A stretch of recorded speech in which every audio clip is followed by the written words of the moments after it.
¿Quién se preocupa por verte crecer? No, no hay sentimiento más grande de amor, ni felicidad sin pasar el dolor, ni paisaje que no tenga color. 9 meses te tuve en mis entrañas, con noches que terminaban en mañanas. Tú sanaste mi alma y me enseñas a ser mamá.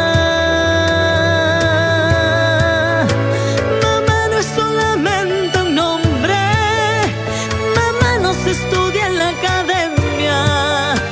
Mamá es un regalo de Dios y la vida que te premia. Mamá dejaría todo por ti, mamá daría la vida por ti. A mamá se le inundan los ojos y te escucha decir te amo.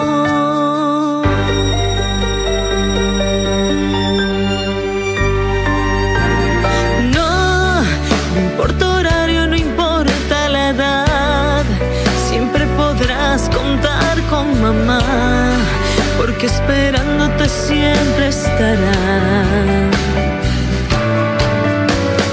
Sí, si sale el sol te ilumino de amor, y si se nubla te arrullo en calor. Te adoro y siempre serás mi orgullo. 9 meses te tuve en mis entrañas, con noches que terminaban en mañanas. Tú sanaste mi alma y me enseñas a ser mamá. Mamá no es solamente un nombre, mamá no se estudia en la academia. Mamá es un regalo de Dios y la vida que te premia. Mamá dejaría todo por ti, mamá daría la vida por ti.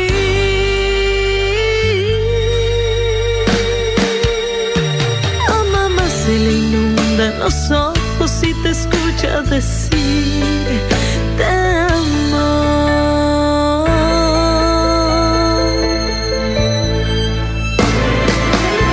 Mamá no es solamente un nombre, mamá no se estudia en la academia.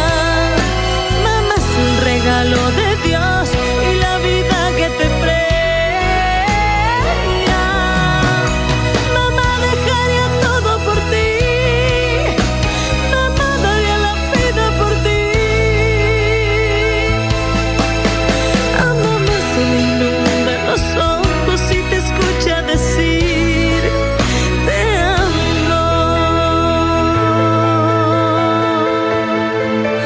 A mamá se le inundan los ojos y te escucha decir te amo. Feliz Día de las Madres. Les desea Grupo Extra.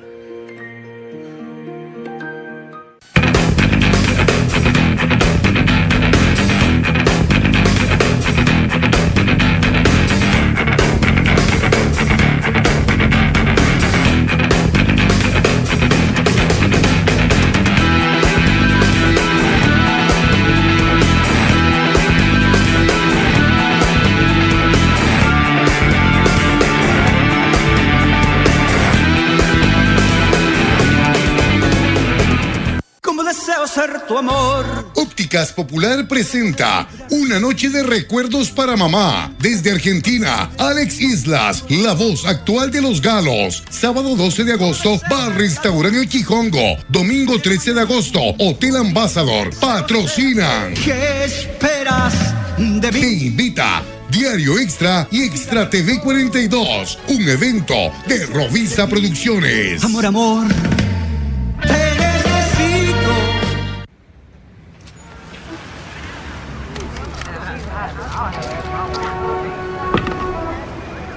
Mira este niño. ¿Qué vas a hacer, niño? Vete a tu casa, es inútil. Sí, dedícate a otra cosa. Parece tonto. Déjalo.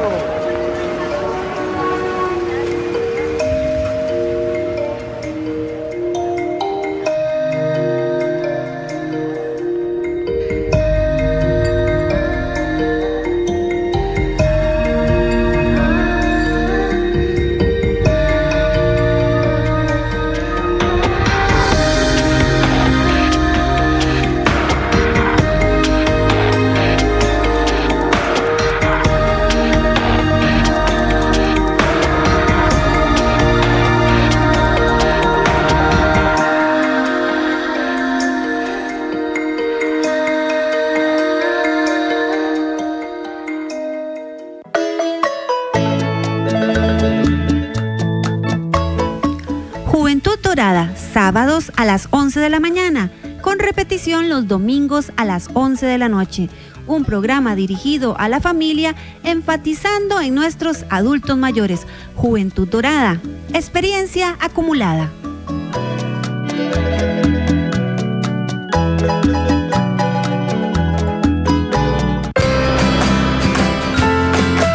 Ella es Kaylin y es una guardaparques. Ellos y ellas no solo se encargan de cuidar los parques nacionales, son parte de ellos. Conocen sus secretos, sonidos, historias y sus pobladores. Saben del lugar perfecto para ver animales y presenciar el ciclo de la vida. Ellos son el puente para conectarnos con la vida diaria de un parque nacional. Cuando estés ahí, no te olvides de hablar con los expertos. ¿Y vos? ¿Ya descubriste tu país? Parques Nacionales, nuestro verdadero tesoro. Somos A Media Mañana, un programa lleno de entretenimiento, artistas nacionales e internacionales. Y le tendremos una hora de información para que usted se entere de todo lo que pasa en nuestro país y fuera de nuestras fronteras. Y por supuesto estaremos a media mañana por las calles. Así que ya lo sabe, tenemos una cita de lunes a viernes desde las 10 de la mañana y hasta las 11. Además tenemos redes sociales para que usted sea parte de nuestro programa porque somos A Media Mañana.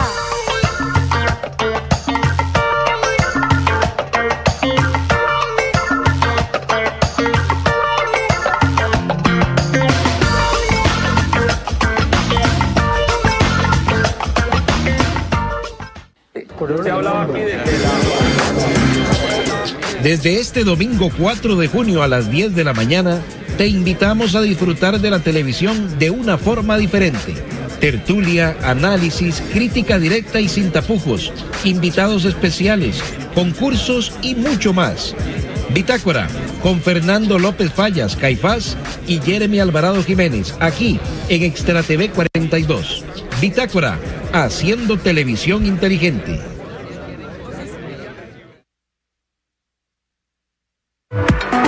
Medicina general, medicina deportiva, terapia neural, acupuntura, fisioterapia,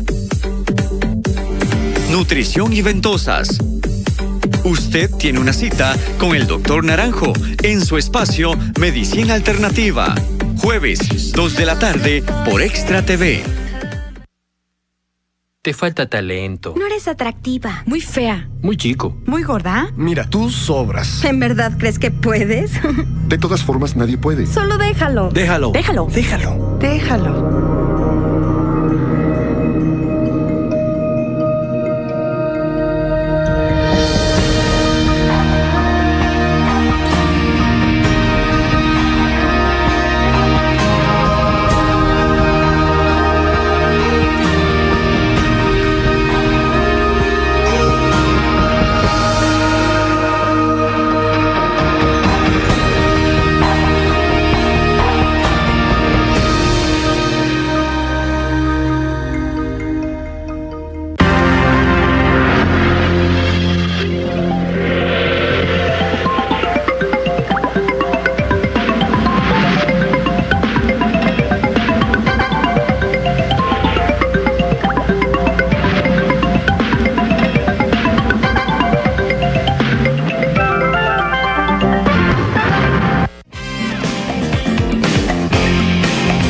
A continuación, Tribuna Política. Estás viendo Extra TV.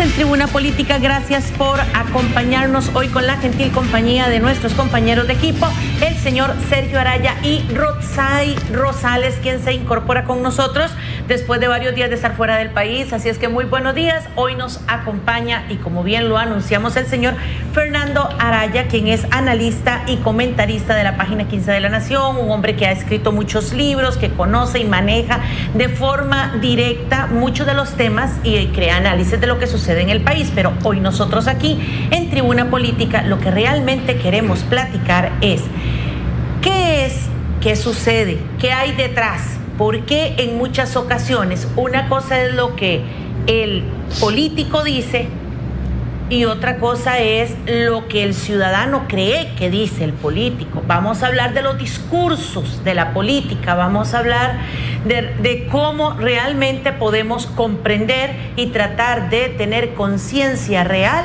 de lo que se dice y de lo que realmente entendemos. ¿Qué hay detrás de cada uno de los discursos? ¿Cómo se gestan? Vamos a hablar, y don Fernando Araya es especialista en el tema. Don Fernando, gracias por estar con nosotros. Muchísimas gracias. Bueno, buenos días. Un placer y un honor estar acá compartiendo con ustedes. Entramos en materia. Adelante. Fuera de cámaras comentaba con Sergio que es bueno contrastar cómo se hacía política en las campañas que van del 50 al 90, cómo hacían los políticos para crear algo muy importante en política, que es corrientes de identidad emocional, corrientes de identidad afectiva entre los electores y ellos. En esa época, la incidencia de los medios de comunicación y de la tecnología era mucho menor. Y entonces los políticos requerían necesariamente bajar a tierra de manera permanente y establecer una comunicación tú a tú con la gente, con el electorado. Y entonces creaba una corriente de afectividad de manera más estructural. Después de los 90, con toda la revolución tecnológica, internet, los medios de comunicación, nuestra élite política empezó a perder esa capacidad de vínculo directo con el electorado y empezó a sustituirla por el mensaje de Twitter, por la página de Facebook, por el mensaje en la televisión, y eso fue creando una distancia que después se sumó al bajonazo que se da en Costa Rica en cuanto a las calidades intelectuales de la clase política. Entonces, cuando usted combina un problema de comunicación con un problema de nivel intelectual o de ilustración del dirigente político, cuando combina esas dos cosas, empieza a tener problemas de afectividad con la gente y de identidad intelectual. Y entonces, uno de los problemas seriosísimos del discurso político hoy es que es un discurso en un buen porcentaje artificioso, artificial. O sea, de pronto algunos políticos creen que haciendo poesía o haciendo una bonita consigna, un bonito lema, o lemas que les proponen sus mercadólogos, creen que así crean una corriente afectiva. Pero eso no es así. Y entonces hay un gran vacío en el discurso político actual. Me parece que, digamos, este es un contraste importante, histórico, pero con consecuencias hoy, que es bueno tener como marco de esta conversación que vamos a tener en este rato. Hay una especie de paradoja, ¿verdad? Porque la tecnología fue creada para acercar, se supone, a la gente con ciertos productos y entre ella misma, ¿verdad? El teléfono, las telecomunicaciones tenían esa intención, pero pareciera que eso se da un efecto contrario. Hay un mayor distanciamiento entre el personaje político, el líder político, y sus vínculos directos con la ciudadanía, ¿verdad? O sea, recordábamos en algún momento que aquellas campañas de embanderamiento en todos los barrios urbanos marginales del país y en la zona rural, había obligatoriamente un contacto necesario, repito, entre el político y la ciudadanía. Y quizás eso lo hacía también más responsable, ¿no le parece a usted?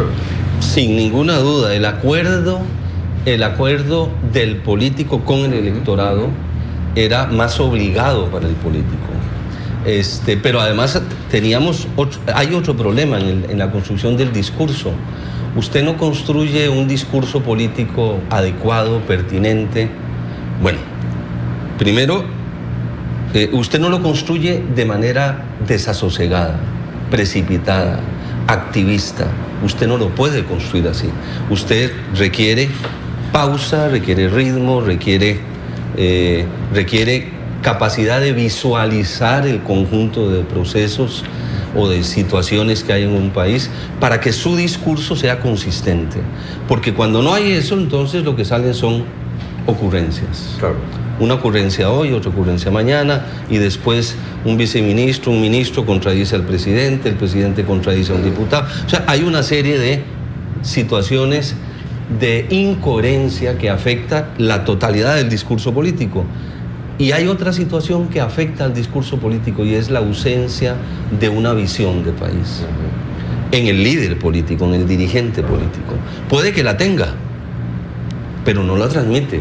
De pronto sustituye eso que tiene con una frase en Twitter que habla de un puente o que habla de un caserío, y es una frase en Twitter, ¿verdad? O con el invento de algún poema que le hacen los asesores. Y entonces qué bonito sonó, ¿verdad? Pero falta visión país. Y que además, perdón, eso atenta contra, igual con la imagen que uno tenía muy clara antes era como una especie de marca, ¿verdad? Lo que tenían los distintos liderazgos políticos, ¿verdad? Sí. Y lo que los distinguían, las campañas políticas giraban en torno a lemas que se mantenían desde un inicio y finalizaban con ellos, volvamos a la tierra, me acuerdo, etcétera. Hoy no, hoy pareciera que los eslogans cambian dependiendo de los humores que tengan los mercadólogos que rodean o los asesores que rodean a esos liderazgos. Del cortísimo plazo, cortísimo plazo, hacia finales de los 70s, claramente en el país habían 5 visiones de país, 5 visiones, y se pueden identificar claramente cuáles eran y quiénes eran sus dirigentes. Eran visiones programáticas y además de mundo, estaban ahí 5 visiones. Y esto se mantuvo así hasta los 90, luego de los 90, no es que desaparecieran las visiones, es simplemente que de pronto se empezaron a diluir, y entonces puede haber un político que tenga la visión, pero ya no sabe cómo transmitirla. Entonces no genera ni identidad emocional ni identidad intelectual, porque no hay que subestimar a los costarricenses. Los costarricenses se identifican afectiva y emocionalmente con un dirigente, pero también lo pueden hacer intelectualmente. Es que tenemos una idea de que el intelectual es ese que está ahí entre libros y que es muy complicado. No. Hay una función intelectual que ejerce cualquier ser humano, cualquiera que sea su nivel o su nivel de instrucción, ¿verdad? Y entonces todas estas cosas se ha perdido y ha complicado el quehacer político. Vamos a ver, eso... En realidad lo que usted describe, evidentemente acotado a la realidad costarricense, no es exclusiva de nuestro país. Uno ve, por ejemplo, hoy el presidente de los Estados Unidos, que prácticamente parece que gobierna a punta de Twitter, ¿verdad? Está constantemente mandando mensajes, que inclusive la Casa Blanca y su área de comunicación tiene que ver cómo le va enmendando, como dice uno, las tortas. Correcciones, sí. Pero uno lo va viendo que eso es como un fenómeno generalizado. Respondería a un cambio de época que aparentemente está viviendo el mundo, en donde, como utilizando sus palabras, hay una suerte de debilitamiento de esas visiones de país, hay una suerte de mayor preeminencia, casi que una suerte de hegemonía de lo inmediato, de lo coyuntural, donde lo único importante es lo que pasó hace un instante, porque mañana, en el siguiente instante va a pasar otra cosa distinta.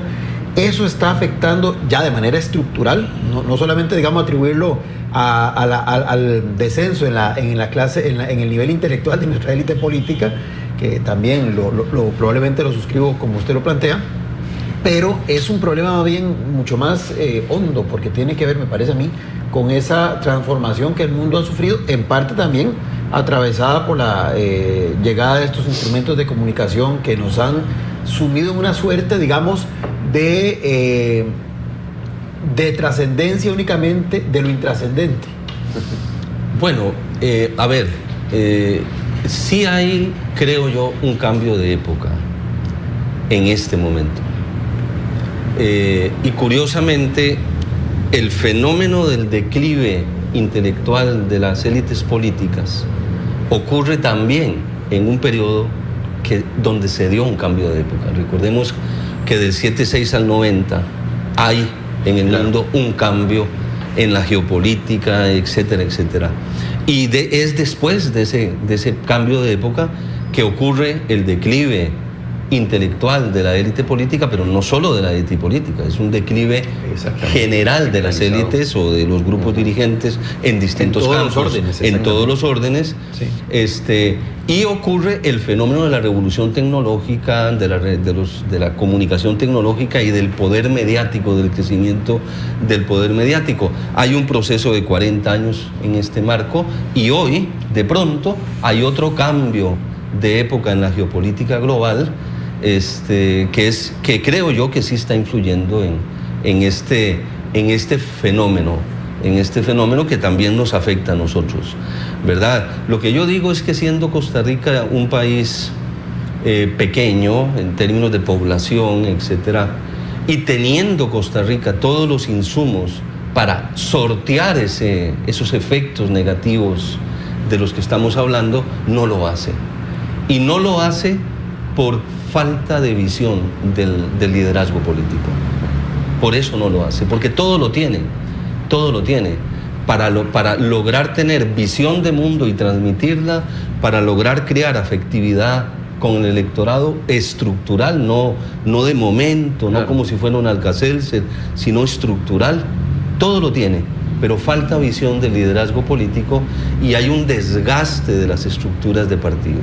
Hay un desgaste de las estructuras de partido por creación de feudos de poder interno que simplemente tienen amarrada la gestión política a intereses de muy corto plazo. Que va atravesado a la misma lógica del cortoplacismo. Porque lo importante es que yo consiga mi curul legislativa independientemente de lo que ocurra para que yo la consiga. Para que yo la consiga. Entonces, ya sea la alcaldía, la curul en la Asamblea Legislativa, el puesto de cónsul, o sea, estamos en un momento en donde nuestra política está carcomida, está atada a intereses de cortísimo plazo. Y eso se refleja después en el discurso, en la comunicación, en estas pseudopoesías. ¿No están logrando entonces quienes actualmente hacen, porque les hacen los discursos, se los crean y se los dan a muchos de los políticos, no están logrando realmente hacer esa relación entre la figura del político, el pueblo? No están haciendo, como popularmente decimos, clic en el texto, de manera de que haya una relación real y, como usted lo mencionaba, más cercana como el antes. ¿Qué ha pasado? ¿Qué ha pasado con los creadores de los discursos? Bueno, a ver, con todo respeto, ¿verdad? Lo digo, también padecen este mismo fenómeno del declive intelectual y cultural del creador del discurso, del que ayuda a crear el discurso. Porque para hacer un discurso político que va a salir en televisión o que va a salir publicado en la prensa, usted lo primero que necesita es tener calma. Tener calma, tener sosiego, no tener ansiedad, no estar bajo la presión del activismo del día a día, ¿verdad? Pero puede usted tener calma por personalidad, ser calmado, parsimonioso, cauteloso, pero además de eso tiene que tener una visión de mundo, una visión del conjunto de las cosas. Y si no la tiene, la calma no le va a servir para escribir algo adecuado, ¿verdad? Entonces, a mí me parece que sí, bueno, el discurso, tenemos un problema que se ha venido diciendo desde hace muchos años. Hay que elevar el nivel del debate político. Así es. Pero para elevar el nivel de debate político se requiere esto que le estoy diciendo, calma, sosiego, visión de conjunto, y si el líder no lo tiene, eso, pues tampoco se lo va a pedir al que no es el líder, al que no aparece. Las cosas no caen del cielo, exactamente. Y las cosas no caen del cielo. La pregunta es, ¿no la tienen porque la han, digamos, no la han desarrollado, aunque ahí tienen la semillita, por plantearlo así? ¿O es que ya ni siquiera hay una semillita y ahí me iría al sistema, digamos, inclusive educativo nuestro, que tal vez ya no está colocando esa simiente importante para que broten estos árboles llenos de esa sabiduría, de esa visión y de ese sosiego que usted está planteando? Yo creo que la semilla está. Sí, como les decía, en Costa Rica están dadas las condiciones culturales, de experiencia, de patrimonio histórico, llamémoslo así, para que el liderazgo político logre esto que estamos diciendo que no está logrando. Pero bueno, no les está resultando fácil hacerlo, no les está resultando fácil. Quizás sea porque los cambios sociales que se han dado en los últimos años han atropellado. Claro. Pero puede ser también un asunto me parece, puede ser un asunto también de demanda, ¿verdad? O sea, cada vez también pareciera que del político se les exige atributos y condiciones hasta contradictorias, ¿verdad? Hay una suerte de Jano, ¿verdad? De ser contradictorio en sí mismo, y eso es lo que vende. Estoy tratando de contextualizarlo en la lógica de mercado, sí, en la que todo finalmente se reduce a una mercancía, ¿verdad? O sea, un producto no vale la pena tener mucho contenido, porque ese es el otro tema. No solo es un asunto de forma, ¿verdad? No solo es un asunto de parsimonia, ¿verdad? Intelectual, que le permita a uno tener esas visiones más de conjunto y más. No, es que hay que tener contenido. Se critica mucho el discurso político y se dice que es vacío, ¿verdad? Así es. Y que la comunicación se da cuando hay algo comunicable, importante, si no es algo absolutamente irrelevante. Entonces, estoy tratando de ver como la otra cara de la moneda. ¿Será que también las y los ciudadanos de hoy estamos siendo mal formados y mal acostumbrados a solicitar básicamente el liderazgo político lo más fácil, lo más sencillo, lo que menos comprometa, pero finalmente lo más llamativo, ¿verdad? También hay que decirle, y la mercadotecnia política es algo muy valioso y los mercadólogos hacen un aporte muy importante a la democracia y a la vida, a la convivencia social, pero hay que decirle a los mercadólogos que la política no obedece solo a la lógica de mercado, y hay que decírselos, y ellos tienen que hacer un esfuerzo para incorporar eso, que no obedece solo a la lógica de mercado. Yo no quiero hacer... las comparaciones son odiosas, pero hablando de términos históricos, yo ahora les decía que a finales de los 70 habían 5 visiones de país, claramente identificadas, y están claramente identificados los liderazgos de esa época. Era don José Figueres Ferrer y don Daniel Odover Quirós, don José Joaquín Trejos y don Mario Chandy Jiménez, y el grupo que estaba cerca de él, don Alberto Dimare, don Miguel Ángel Rodríguez, que estaban, el grupo de don Rodrigo Carazo en los 70, el grupo de don Manuel Mora, Arnoldo Ferretto, Humberto Vargas, y estaba también el grupo que estaba emergiendo alrededor de Óscar Arias a finales de los 70. Cuando uno lee a estos políticos y los escucha, y además los 5 o todos se encontraron en noviembre del 76 en el Teatro Nacional, en una actividad que hubo ahí de debate sobre la Costa Rica del futuro, cuando uno lee ahí no había tanta mercadotecnia, pero había visión de país, había nivel intelectual, cualquiera que fuera el político que estuviéramos considerando, y había un deliberado esfuerzo al cual estaban obligados ellos de establecer un tú a tú con la gente, porque no había revolución tecnológica. Lo que yo sostengo es que después de ese periodo la clase política no hace la transición, no logra hacer la transición, se queda así. Entonces, qué sé yo, crecen los medios de comunicación, la prensa, la radio, la televisión, empieza todo esto a enredarle la cancha, ¿verdad? Y el político no hace la transición. Y es un tema muy interesante, me surge a raíz de lo que está planteando, porque ahora podríamos decir, los sectores de la sociedad civil están tratando de crear puentes de comunicación para propiciar ese tú a tú, aunque sea a nivel de intereses corporativos. Pero tal vez, y eso quiero escuchar su criterio, atravesado por esta nueva realidad de la mercadotecnia, de donde lo importante son los reality shows, y sin criticar, porque son, digamos, loables iniciativas, pero tal vez estos espacios de debate que, por ejemplo, están conectando o están gestando algunas organizaciones gremiales, lejos de conseguir ese objetivo, que sería tener ese puente de comunicación para escuchar eso que se está planteando, las visiones de estos diferentes operadores políticos sobre lo que quieren hacer para el país y para ese sector que ellos representan, me parece que se va atrapando en esa suerte de encrucijada de qué es eso, un acto mediático, un acto de espectáculo. Entonces, al final, lo que uno escucha, sí, se dio el debate, y es más, hay una gran paradoja, hemos tenido debates a diestra y siniestra, es más, en este proceso que recién arrancó, debates de precandidaturas, que eso es casi que inédito. pero al final no se logra llegar al fondo que decía Roxay, porque se sigue atrapado en esa dinámica del consumo, de que lo importante es quién se ajusta a las reglas, que además son reglas que refuerzan esta visión cortoplacista, esta visión circense, y con todo el respeto lo digo, y entonces aquí gana no el que tuvo el desarrollo de la visión más clara, más coherente, esté uno o no de acuerdo con esa visión, sino que gana el que supo ejercer mejor su papel, y ahora sí lo digo en todo el sentido de la palabra, su papel en esa suerte de tragicomedia que son estos espacios de aparente debate político. Bueno, el otro fenómeno que ha afectado, que vos lo estás mencionando, es la feudalización de los grupos de interés en la sociedad costarricense. O sea,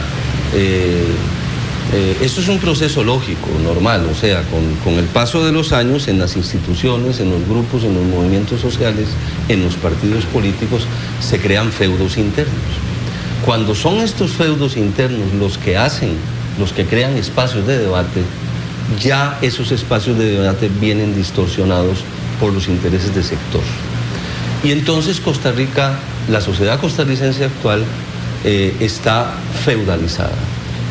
Está ampliamente feudalizada por grupos de interés. Esos grupos de interés montan sus espacios de debate a partir de los instrumentos de la tecnología actual, pero con las intenciones de promoverse como sector, como grupo. Y entonces yo creo que nos está haciendo falta menos mezquindad, más generosidad de todos los grupos de interés de Costa Rica para buscar espacios de diálogo que sean realmente multisectoriales y realmente, llamémosle así, multiclasistas. Por eso es importante, por ejemplo, un programa como este, porque un programa como este tiene un abanico, un rango de personas que lo ven, que lo escuchan, que están vinculadas a todos los grupos de interés, a todos los sectores, incluso a todas las clases sociales y capas sociales, ¿verdad? De manera que ese es un fenómeno que también está afectando al discurso político, porque ciertamente el político responde a grupos de interés, pero cuando la sociedad está prácticamente dividida en miles y miles de grupos de interés y dentro de cada grupo hay otro grupo de interés, cuando eso ocurre, el político tiene ahí un serio problema. Es un serio problema. Bueno, ¿cómo hago yo para montar un discurso que sea coherente, que dé una visión, que ilusione a la gente y que la gente no, porque nadie es tonto, nadie come cuento, y que la gente no interprete como, nos está metiendo cuentos y lo que le interesa es tal cosa. Se ha convertido... Entonces ese es un problema que hay ahí. Don Fernando, se ha convertido algunos discursos, y los más cercanos, podemos decir, en un tipo de boomerang, efecto boomerang para quienes lo dicen, de los políticos. Por ejemplo, en el último discurso en mayo, cuando asumió don Luis Guillermo Solís, dio un discurso muy emotivo, muy bonito, si me pierdo, que me busquen, y todas esas cosas que al final del camino y casi que desde que inicia hasta la fecha se lo están cobrando, se lo están recordando, se lo están diciendo. Un poquito ese tipo de efecto y el tipo de cuidado que hay que tener a veces entre lo que se dice y lo que se hace. Correcto, es claro que eso está influyendo en ese sentido. Hace poco, si mal no recuerdo, el presidente habló de una situación de liquidez, sí, del déficit y la liquidez, y de pronto sale una consultora, una experta de un organismo internacional y le dice, no, usted está exagerando, eso es una barbaridad. Resulta que en las sociedades actuales hay demasiadas auditorías sobre el discurso político. No demasiadas, es bueno que existan, pero hay auditorías, contralores sobre el discurso político que antes no existían. Pero los políticos parece que no se han dado cuenta de eso y entonces o los ignoran. Y entonces me parece que creen que cualquier cosa que digan va a ser irrebatible.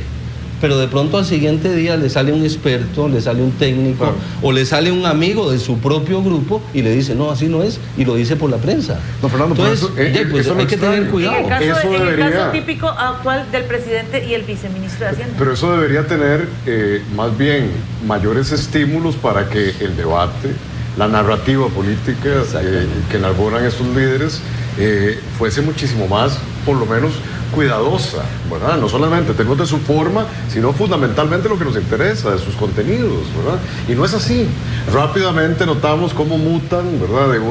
De una posición, porque además se supone que lo que expresan en sus discursos es lo que ellos, uno esperaría, creen y tienen como intención, pero rápidamente cambian, ¿verdad? Entonces hay una enorme incertidumbre también de la ciudadanía qué esperar con respecto a lo que verdaderamente nos están diciendo, o cuidado, porque puede ser por error, pero el problema es que ya estamos sintiendo, o cuando se les pregunta a las personas en los estudios de opinión pública qué sienten y qué perciben del discurso político, es que lo ven como una gran farsa, como una defraudación, de un modo, a la confianza que ellos depositaron en los gobernantes, ¿verdad?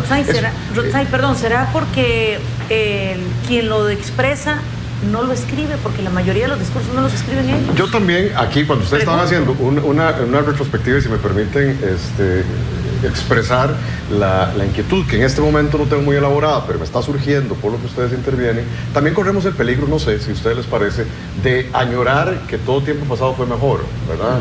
Esa visión un poco... que ya los que peinamos ciertas canas, nos estamos cada vez haciendo nos viejos, hacemos... eso es lo que quieres decir. Nos estamos haciendo viejos. Pero es que además también eso, de algún modo yo me he resistido a creerlo. A veces no todo lo pasado fue mejor, ¿verdad? Yo recuerdo cuando decidimos crear este programa, Fernando, y en particular invitarlo a usted para el día de hoy, antier, hablábamos y decíamos, bueno, porque todos tuvimos alguna experiencia de escribirle un discurso a alguien, ¿verdad? Yo tuve mi experiencia, lo hice en el Ejecutivo, lo hice en el Legislativo, y resultaba mucho más sencillo. Vean qué interesante, les voy a hacer una confesión. Para mí me resultaba más sencillo escribirle a otro que escribir uno mismo. Sí, así es. ¿Verdad? Hay como un desapego, ¿verdad? Hay hasta cierto punto una irresponsabilidad. Yo no tengo que cumplir lo que estoy Finalmente, yo le estoy escribiendo a otra persona que ella es la que va a decidir si lo dice o no, ¿verdad? Claro. Pero no obstante eso, hay también cada vez más exigencia de especialización, de conocer todos los temas. Se exige del político una suerte de enciclopedista, ¿verdad? Que cuando no sabe qué va a decir, pone un asesor a que investigue y que haga por él lo que él debería preocuparse por hacer. Y ahí es donde yo digo que la visión romántica a lo mejor tiene algún sentido. Antes el político estudiaba necesariamente y él, no había nadie que frente a la relación directa de él con la ciudadanía. Eso me parece que en efecto ustedes lo están retratando, la tecnología lo ha cambiado, la visión mercadológica del espacio público, todo esto ha cambiado, pero llegamos nuevamente al punto, ¿será que eso también es lo que la ciudadanía ya está mal acostumbrada a esperar del político, y consecuentemente el político, como en el mercado, se contenta con ofrecer un producto que sea fácilmente consumible? Sí, bueno, mire, igual que vos, yo creo que no es cierto que, ¿verdad?, que todo tiempo pasado fue mejor. No, para mí el futuro es el lugar hacia donde vamos, el lugar donde de cierta forma estamos, y bueno, eso es lo más importante. No vamos a decir que vamos a volarnos toda la tecnología y pasar a los íconos de innovaciones. Eso es imposible. El problema que hemos tenido es que, lo que decía, nuestra élite política no hizo bien la transición y ahora está sufriendo las consecuencias. Esa transición empezó en los 90 y no la hizo. Fue un tanto inerte, se fosilizó. Bueno, esos medios tecnológicos, en vez de convertirse en eso, en medios y en herramientas, pareciera que se han convertido en los fines en sí mismos y han atrapado más bien entonces a la élite. Han atrapado estas cosas, la han atrapado, de ellos, no hicieron la transición, claro. Y todo eso aunado a lo demás que hemos hablado, pues bueno, el resultado es una situación complicada para la élite política. Ahora bien, ¿qué ocurre ahora? Por lo que, sin decir nombres ni nada, pero ¿qué ocurre ahora? Mira, haceme este discurso sobre tal cosa, yo necesito decir tal cosa. Entonces el otro personaje va y hace el discurso. Lo importante es decir algo, no que digo, que también lo hace diciendo algo. Exactamente. Que suene bonito. Que también lo hace a la carrera, se lo da al político, y el político en ese activismo tan apabullante en el que está, y no lo revisa, no lo lee. De pronto, sí, aquí está lo que yo digo, lo que yo quiero decir, y ¡pa! Bueno, y ahí, Y sin ninguna reflexión. De esa manera, es muy difícil ilusionar a la gente. Claro. Hay muy difícil ilusionar a la gente. Y a la gente hay que ilusionarla, ¿Y a ¿no? eso? Pero no de mentirillas, no como si estuviera yo. La voy a ilusionar para que se compre un carro, para que compre esta Coca-Cola. No, perdón la mención. No, la voy a ilusionar estructuralmente, o sea, de verdad. Algo que me dure, no un año, no unos meses, sino 4, 5, 8 años. Esa ilusión, eso no se está generando ahora. Don Fernando, ¿cómo lograr que lo que dice el político en un discurso sea lo que realmente comprende el ciudadano? Porque a veces el político dice algo y el ciudadano comprende otra, y no porque el ciudadano sea ignorante, sino por la forma en la que se dice. Vamos a hacer aquí una pequeña pausa y regresamos con eso para aprender todos el día de hoy.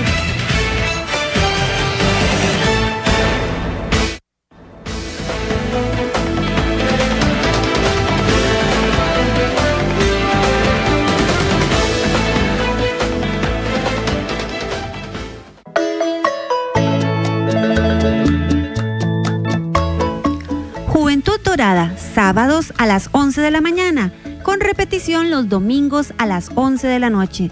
Un programa dirigido a la familia, enfatizando en nuestros adultos mayores. Juventud Dorada, experiencia acumulada.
Hola, ¿cómo estás? ¿Qué tienes que hacer este domingo a las 8 de la mañana?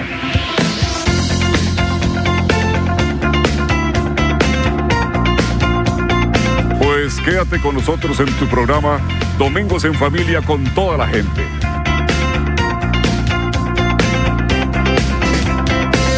Domingos en Familia con toda la gente. Es un programa lleno de paz, psicología y soluciones.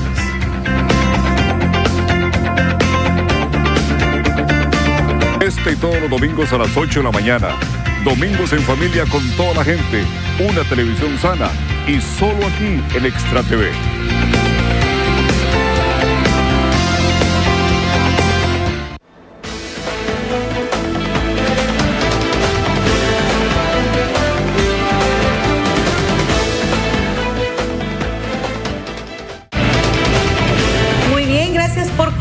Con nosotros seguimos en Tribuna Política. Y don Fernando, ¿qué es lo que sucede? ¿Dónde está la trampa? ¿Por qué nos cuesta tanto? ¿Por qué el político dice una cosa y a veces comprendemos otra? ¿Qué es lo que tiene el discurso político que le permite o le da esa libertad al político de expresar ciertas cosas como para que se entiendan otras, o simple y sencillamente digo esto, la gente entiende esto, pero lo que voy a hacer es esto? ¿Dónde está? ¿Dónde radica? Ya esto es una literal cantinfleada. ¿Dónde está? Bueno, mire, me parece que hace falta, a ver, el político cumple una función de puente entre el elector, el bien del elector, y él como tomador de decisiones a nivel de instituciones. ¿Ok? Pero ese papel de puente lo establece él en su liderazgo personal y también su partido. El partido político es un puente, es un vínculo de comunicación con los electores. ¿Pero qué tenemos? Tenemos partidos políticos autistas, encerrados en sí mismos, feudalizados a lo interno. Partidos, además. De partidos, donde predominan los intereses de cortísimo plazo, y esos partidos, esos aparatos partidarios ya no son tan eficaces en la comunicación con el pueblo, en la comunicación con los electores.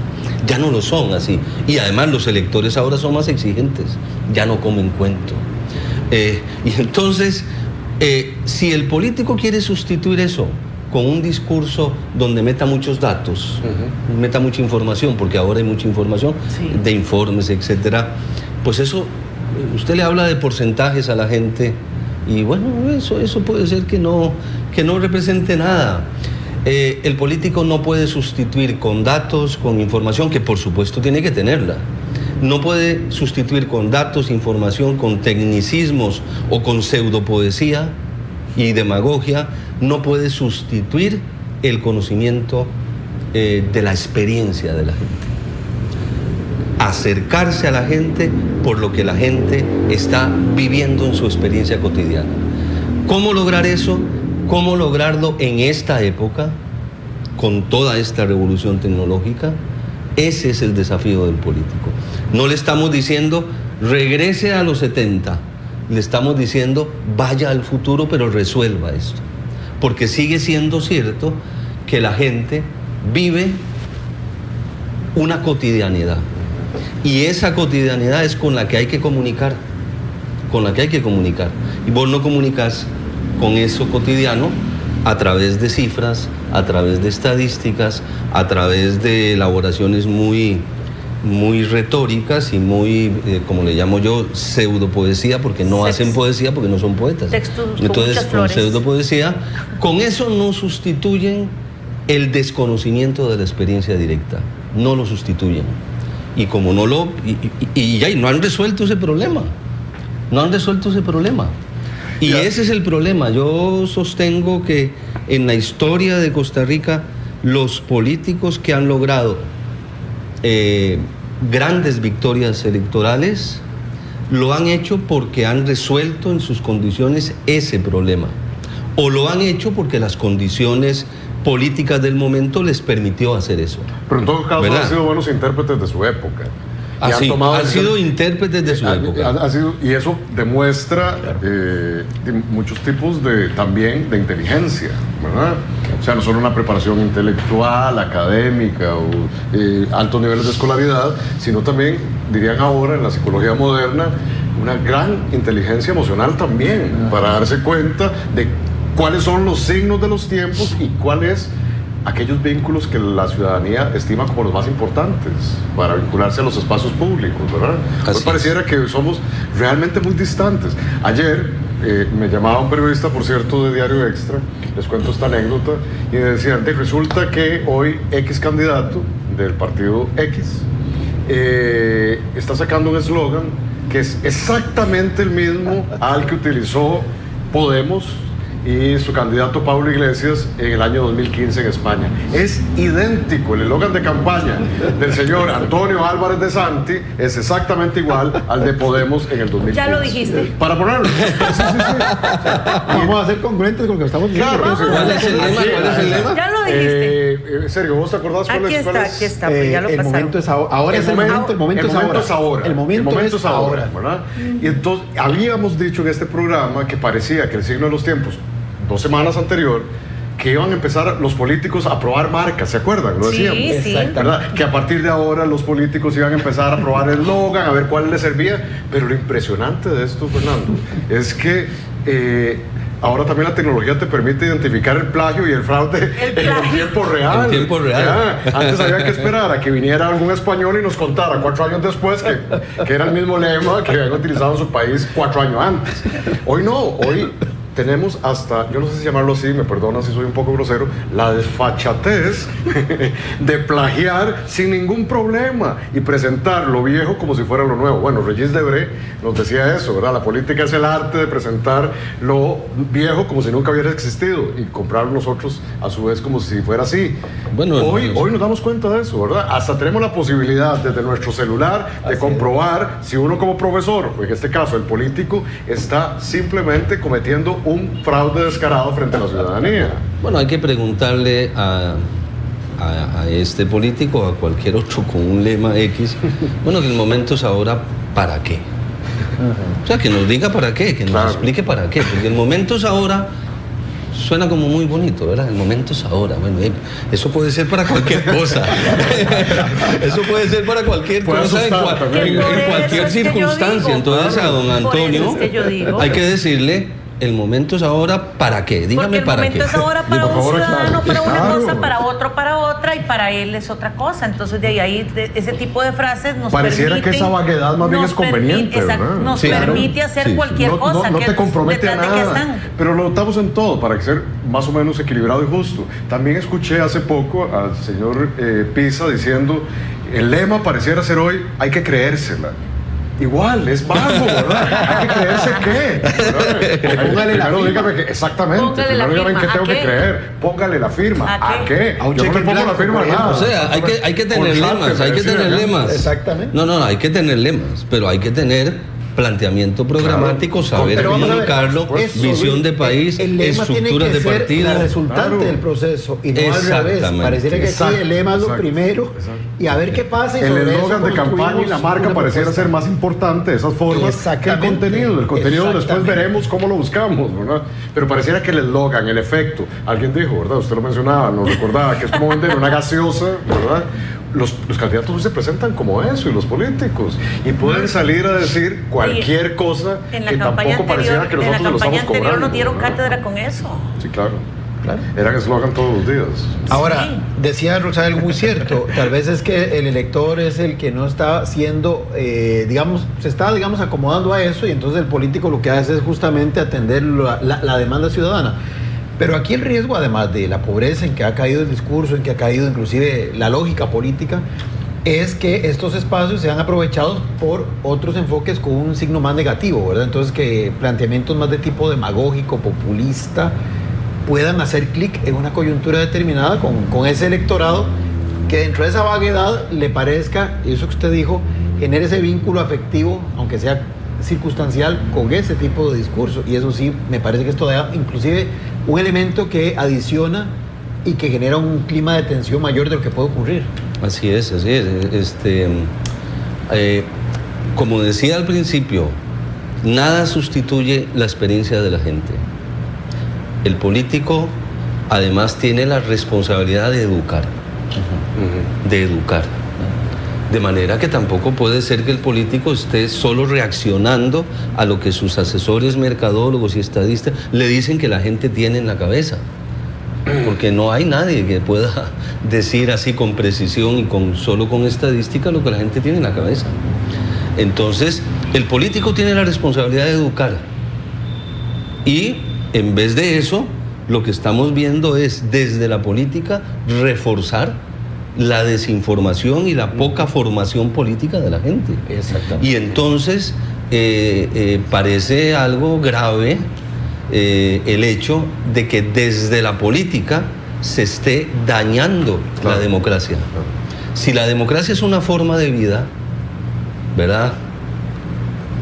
En su sentido primigenio, si es una forma de vida, usted no puede irrespetar a la gente. No la puede irrespetar, no debe irrespetarla. Y se la irrespeta cuando se le quiere manipular. Y se le quiere manipular cuando ponemos en primer lugar la consigna que se me ocurrió hoy o la que me aconsejó el experto que tengo a la par. Se le irrespeta a la gente. La democracia no puede sobrevivir cuando sus políticos irrespetan a la gente. Y después pasan los años, y entonces de pronto tenemos un país destruido. Toda su red social, toda su cohesión social se pierde y hay que preguntarse cuánta es la responsabilidad de los políticos cuando un país se destruye. Claro. Es enorme. Cuando usted tiene una dinámica política que un año sí y otro año también, y pasan 4, 8, 12, 20 años, basada en la dialéctica esta amigo-enemigo, o sea, tengo unos amigos y aquellos son enemigos, y usted está en esa dialéctica permanentemente y la transmite en declaraciones, en artículos, en frases, en toda, y la prensa lo incorpora todo eso. Al cabo de los años, eso terminó minando la conciencia cívica de la gente. Pero justamente creo que había conciencia ahí cívica en esos políticos que usted menciona de la década de los 70. Cuidado, había una enorme polarización también, eran visiones encontradas, ¿verdad? O sea, compatibilizar la visión mundo o el sistema ideológico de gente como Manuel Mora, Arnoldo Ferretto, de la izquierda, con la Academia Centroamérica, o ANFE, y Miguel Ángel Rodríguez y demás en la derecha, eran posiciones realmente contradictorias, pero pareciera que finalmente había una cualidad que lo cual hemos tocado de manera muy tangencial, muy secundaria, pero que me parece que es definitoria. Había búsqueda de un interés común, ¿verdad? Había, a pesar de las enormes diferencias, una enorme tolerancia frente a la otredad, un reconocimiento de que el otro que no pensaba como yo tenía el mismo derecho para manifestarse, para opinar. Hoy pareciera que lo que hay es una enorme capacidad y de... nos animaba en última instancia el mismo fin. Claro, había menos mezquindad, usted lo mencionó. Había menos feudalización. Yo creo que vamos a esperar como que cada uno de los candidatos empiecen a ya su campaña formal y escuchemos todo lo que nos van a ofrecer para esta elección 2018 y vamos a traer de nuevo a don Fernando para que nos ayude a crear análisis de las propuestas que cada candidato va a hacer. Creo que sería muy saludable para poder ver detrás de cada eslogan y cada discurso que podemos esperar los costarricenses. Rotzai, don Sergio, mil gracias, don Fernando, infinitas gracias. A ustedes en sus hogares, mil gracias y les esperamos el día de mañana a las 7 de la mañana, si Dios lo permite. Que pasen un lindo día.